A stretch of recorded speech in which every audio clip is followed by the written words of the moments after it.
అర్థం ఏంటి?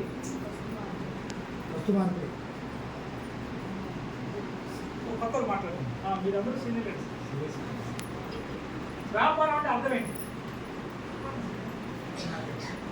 చెప్పొచ్చు సార్, మీరు చెప్పొచ్చు. లోకేశ్వరరావు మనం చెప్పొచ్చు. వ్యాపారం అంటే ఇప్పుడు ఇచ్చారు వస్తువులు మార్పిడి. టీకుంటూ టీ ఇస్తారు, మనం డబ్బులు ఇస్తాం. ఇస్తాను వస్తువు మార్పిడి. చాలా మంది ఏమనుకుంటే ఈ వ్యాపారం నేను చేయొచ్చా, ఈ వ్యాపారం నేను చేయొచ్చు అది బాబు మీరు నేను కాదండి, ఎవరైనా చేయొచ్చు. శ్రీకృష్ణదేవరాయల టైంలో, ఇప్పుడు శ్రీకృష్ణదేవరాయల టైంలో ఫస్ట్ టైం వ్యాపారాన్ని స్టార్ట్ అయిందంట. ఎప్పుడు స్టార్ట్ అయింది? ఎలా స్టార్ట్ అయిందంటే రైతులు చక్కగా తెల్లవారు 4 గంటలకు వెళ్ళి పండించిన పంట ఆ లేదు అమ్మేవారు కాదంట. ఏం చేసేవారు? పంటను తెచ్చి ఒక గ్రౌండ్ లో వేసేవారు. మైదానం గ్రౌండ్ లో వేసేవారు. వేసిన తర్వాత వాళ్ళకి బండికి సంచి ఉంది, బ్యాగ్. ఆ పక్కన ఎవరైతే రైతు వేసారో వీరికి కావాల్సిన బ్యాగ్ వేసుకున్నారు. అంటే ఈయన పంట పెట్టడం, మిగతా పంట వేసుకోవడం. అంటే ఎవరికి ఏం కావాలనేది మార్చుకున్నాం. ఇలా అప్పుడు శ్రీకృష్ణ టైంలో వ్యాపారం అనేది స్టార్ట్ అయింది.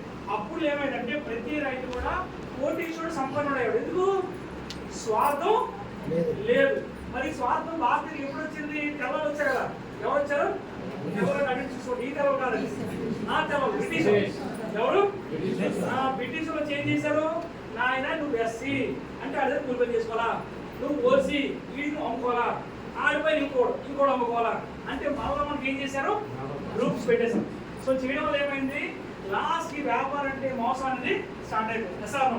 సో తర్వాత ఎప్పుడైతే ఈ క్రమం ఉందో ప్రపంచ దేశాల్లో అత్యంత కష్టమైన పొజిషన్ ఒక దేశం ఉండేది. ఆ దేశం పేరు యునైటెడ్ స్టేట్స్ ఆఫ్ అమెరికా. ఏ దేశం? అమెరికా. ఒకప్పుడు ఇప్పుడు వెనిజులా తెలుసు కదా. వెనిజులా పేరు కదా. వెనిజులా అంటే ఏ గుర్తు వస్తుంది? వెనిజులా అంటే ఏ గుర్తు వస్తుంది? ఆకలి చావాలండి. ఎవ్వరు పుస్తకాలు చదవరు, ఏడు చూడరు. ఎంతసేపు జగన్ అన్న, పవన్ అన్న, మోడీ అన్న, ఇయ్యన్న లేదు. వెనిజులా అంటే ఆత్మహత్యలు, ఆకలి చావులు. అలాంటి ఆకలి చావులతో బాధపడే దేశం అప్పుడు అమెరికా. ఏది? అమెరికా. అమెరికాలో ఏం చేశారంటే మన దేశాన్ని ఆర్థికంగా ముందుకు తీసుకెళ్ళాలంటే ప్రతి ఒక్కరికి ఏం కావాలా? ఉపాధి కావాలి.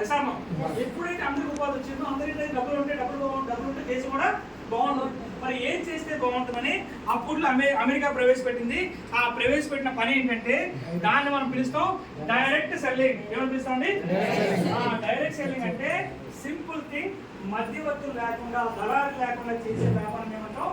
Direct selling. 1940s స్టార్ట్ అయిందండి. కానీ మన భారతీయులు నమ్ముతారా? నమ్మరు. మరి మీరు చెక్ చేస్తే ప్రపంచంలో అత్యంత జనాభా ఉన్న దేశం ఏ దేశం? చైనా. చైనా తర్వాత ఎవరు? భారతదేశం. మరి డైరెక్ట్ సెల్లింగ్ లో భారతదేశం ఏ పొజిషన్ ఉంది, అమెరికా ఏ పొజిషన్ చూద్దాం.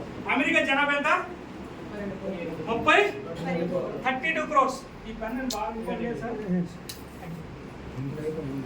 32 కోట్లు.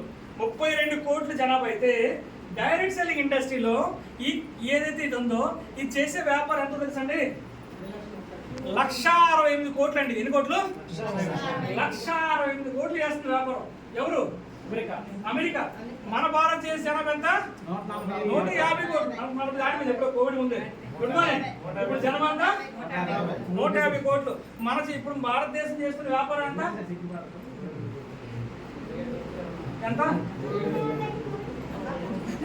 23 కోట్లు. 23,000 కోట్లు. అది లక్షల్లో ఉంది, ఇది వేలలో ఉంది. ఎవరి జనాభా ఎక్కువ? మన అమెరికా. ఎందుకు అమెరికాది అంత ఉంది మనకి? సార్ మళ్ళీ నేను మోడీ చేస్తున్నాను సార్. స్టార్టింగ్లో స్టోరీ చెప్పాను. మన సిప్పు మన దగ్గర ఉంటే బాగుంటుంది. ఆ సిప్పు తీసేయండి, సిమ్లో సిప్పు. Ayyappa good morning. ఆఫీసరా ఫోన్లు తీసి మాట్లాడకండి. అసలు నా తండ్రి సార్ మళ్ళీ వచ్చిపోతుంది సార్.